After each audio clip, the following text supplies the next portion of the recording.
केसी त्यागी जी से मैं जवाब ले लेती हूँ।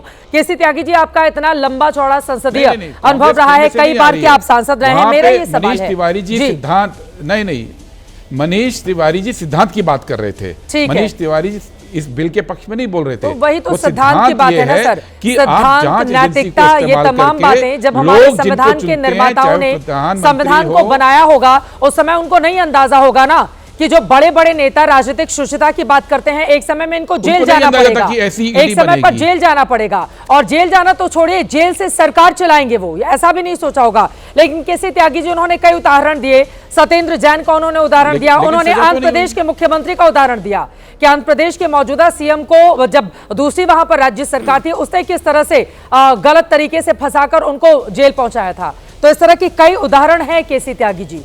क्या ये सत्ता का दुरुपयोग जिसकी ओर इशारा नहीं कर रहा है, जो विपक्ष के आरोप है? नहीं चित्रा जी, मेरे 50 साल के राजनीतिक जीवन में 4 लोग मेरे नेता रहे हैं और सरकार विरोधी रहे हैं। एक जयप्रकाश नारायण, दूसरे चौधरी चरण सिंह, तीसरे कर्पूरी ठाकुर और चौथे नीतीश कुमार। इन चारों के पास मैं चाहता हूं कि जांच करके सप्पल जी बताएं, इन पे आज भी अपना मकान नहीं है।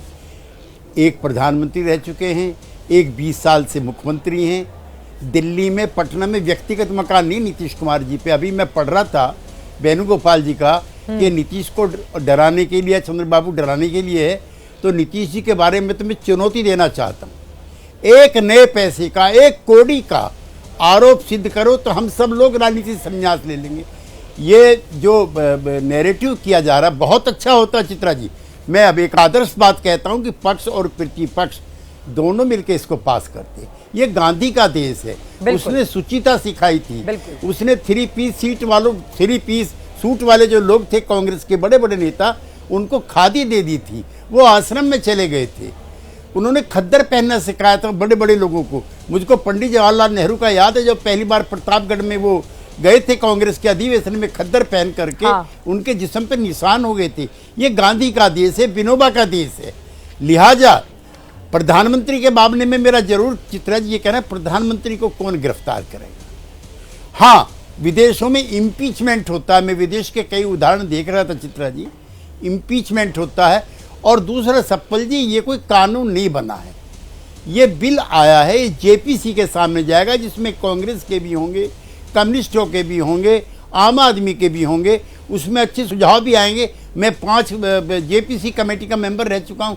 कोई बिल वहाँ सर्वसम्मति से पास नहीं होता, वहाँ सबकी राय ली जाती है। तो जो आपने राय दी है, आपके मित्र लोग जो राय देंगे वो भी उसमें इंक्लूड होगी। लेकिन आडवाणी जी थे, जैन हवाला कांड में उन पर आरोप लगा था। बिल्कुल। और आडवाणी जी ने 1996 में कोई पद लेने से मना कर दिया कि जब तक मैं रिहा नहीं हूंगा, बिल्कुल, तब तक मैं कोई पद नहीं लूंगा। और उन्होंने बड़ा कैटेगरिकली कहा था, 47 से पहले राजनीति हम सब के लिए, खाली आपके लिए नहीं है। 47 से पहले राजनीति देश सेवा थी, उसके बाद राष्ट्र निर्माण हुई, फिर ये हमारे व्यक्तित्व का निर्माण हुई, और अब इसका कॉमर्शलाइजेशन होगा। ये आडवाणी जी के शब्द थे।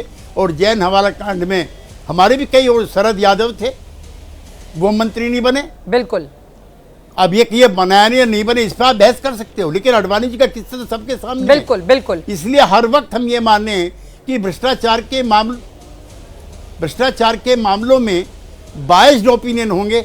अच्छा, माफ करना भी, हम सब लोग कितने पैसे खर्च होते हैं चुनाव पे आजकल? बहुत ज्यादा। कितने पैसे खर्च होते हैं। और ये वैभव की जिंदगी है, ये जो वैभवता की जिंदगी है, शादियों पे कितने पैसे खर्च होते हैं। बड़े बड़े पूंजीपति, बड़े बड़े नेताओं की औलादों की शादियों पे कितने खर्च होते हैं। तो ये मितव्ययता है, शादियों पे रोक लगे, मितव्ययता पे रोक लगे, सादगी की जिंदगी आए, खद्दर पहने, गांधी का रास्ता अपनाने। लेकिन ऐसा होता दिखता है नहीं है ना।